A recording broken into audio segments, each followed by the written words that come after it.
చూస్తుంటే విజయ్ చివరి సినిమాకి రిలీజ్ కష్టాలు ఇప్పట్లో తీరేలా కనిపించడం లేదు. సంక్రాంతికి రావాల్సిన జననాయకన్ మూవీ విడుదల తేదీ ఎప్పుడనేది సస్పెన్స్ థ్రిల్లర్ ని తలపిస్తోంది. మరి జనం కాన్సెప్ట్ తో తెరకెక్కిన విజయ్ సినిమా జనాల్లోకి వచ్చేదెప్పుడు? ఈ సమస్యపై హీరో విజయ్ రియాక్షన్ ఏంటి? ఈ సంక్రాంతికి జనవరి 9న విడుదల కావాల్సిన జననాయకన్ సినిమా సెన్సార్ క్లియరెన్స్ రాకపోవడంతో వాయిదా పడింది. సినిమాకి యూబైఏ సర్టిఫికేట్ ఇవ్వాలని సెన్సార్ బోర్డుకు అదే రోజు మద్రాసు హైకోర్టు సింగిల్ బెంచ్ ఆదేశాలు జారీ చేసింది. అయితే ఈ తీర్పుని సవాల్ చేస్తూ సిబిఎఫ్సి మద్రాసు హైకోర్టు డివిజన్ బెంచ్ని ఆశ్రయించింది. ఇలా సెన్సార్ సర్టిఫికేట్ జారీపై కోర్టు టెంపరరీగా స్టే ఇవ్వడంతో జననాయకన్ నిర్మాతలు సుప్రీంకోర్టును ఆశ్రయించారు.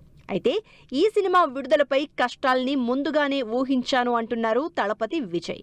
తమిళనాడు ఎన్నికలకు సంసిద్ధమవుతోన్న విజయ్ తన సినిమా జననాయకన్ విడుదలకు ఏర్పడుతున్న అడ్డంకులపై రియాక్ట్ అయ్యారు. తన చివరి సినిమాగా తెరకెక్కిన జననాయకన్ కి ఇలాంటి పరిస్థితులు వస్తాయి అని ముందుగానే ఊహించినట్లు చెప్పారు.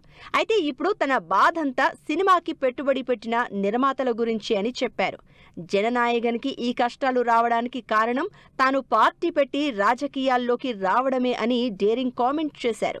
నిర్మాత కూడా విడుదల ఆలస్యంపై బాధపడినట్లు చెప్పారు విజయ్. జననాయకన్ సినిమా ఈ నెల 21న మద్రాస్ హైకోర్టు డివిజన్ బెంచ్ ఇచ్చే తీర్పుతో రిలీజ్ అవుతుందని ఎదురుచూసిన ఫ్యాన్స్ కి నిరాశ ఎదురైంది.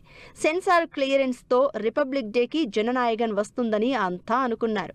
అయితే సిచ్యువేషన్ చేయి దాటిపోయినట్లు నిర్మాతతో పాటు హీరో విజయ్ కూడా చెప్పడంతో సినిమా విడుదల ఇప్పట్లో కష్టంగా కనిపిస్తోంది.